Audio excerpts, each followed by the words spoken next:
As the holidays approach, some colleges across the U.S. are ramping up testing for COVID-19. The goal to stop the virus from spreading further as many students head home. About 1/3 of the country's four-year colleges started conducting in-person learning this fall. Initially, just a handful of the schools were conducting tests on a regular basis, but researchers say they've seen a significant uptick in that number. University of Illinois has been leading the way when it comes to testing students. Yeah, and we are joined by the University of Illinois President Tim Killeen. Mr. President, thanks for being with us. We have a lot we want to talk to you about, not a lot of time, but Fortune magazine said the test you use is the best in the nation. So what is it and how do you use it that makes it different from the rest of the colleges out there? Yeah, we test everybody all the time, multiple times a week, typically twice a week, sometimes 3 times a week, sometimes even daily. We're well over 900,000 tests this semester across our 3 universities, which have stayed open. Our dorms have stayed open.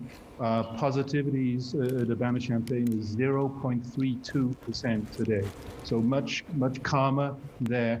And the reason it works is we don't give the virus any place to hide. We find it quickly and we act quickly to isolate carriers so that they don't have time to transmit it beyond, so that more people don't get infected. And I think that's the secret to it. We use computational means to figure out where there's risk, where there's high prevalence.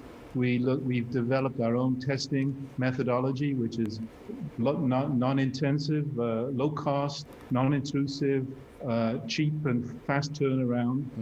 Everybody takes and has got used to take. And then we use digital means, all about iPhones and cell phones, to allow people to get quick understanding of their status.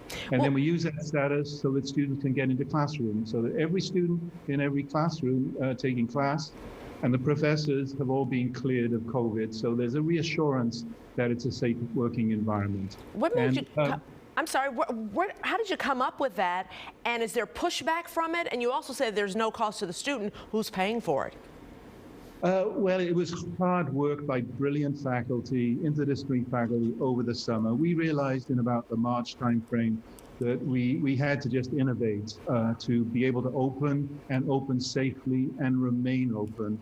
And we understood that it was all about determining where the virus was and how it was being transmitted. And we knew that we couldn't absolutely avoid outbreaks because human beings like to socialize. But the key was fast, frequent, widespread, low cost. And we invented along the way and came up with this a saliva test that is now being utilized in many other universities. I'd have to say other countries are interested in applying it. And we connected it to a homegrown digital app as well. So we came up with our own ecosystem, if you like, of COVID security. And the key thing is we realized we couldn't just test small samples, not just symptomatic only. We needed to test everybody. And we buckled down to do that. Let's move from the testing to the vaccine, if we could, because we understand that you're playing a role in the trials with Moderna. Can you tell us how that's going? Yeah, that's going really exciting developments there. We're working actually on 3 of the vaccine trials, the Johnson & Johnson, the Moderna, and one from France. And they're all going well. We've got volunteers who are taking, either the vaccine itself or a placebo, and those data are being transmitted appropriately up to the NIH, and it's going really well. We've got world experts in that field, and we're well known for HIV vaccines as well as this. And I think our team of experts is really happy to see the percentage efficiency that is being reported. And now we're excited to see the next step. And we'll be, I think, heavily involved in the deployment efforts because, adoption, uptake, confidence, trust, they're all important to the deployment of the vaccines. Well, congratulations. Be safe, be well. Happy Thanksgiving. And let's hope that all universities follow your model. Same to you. Thanks for your interest. Take care. Take care. Let's check in with Tom Skilling.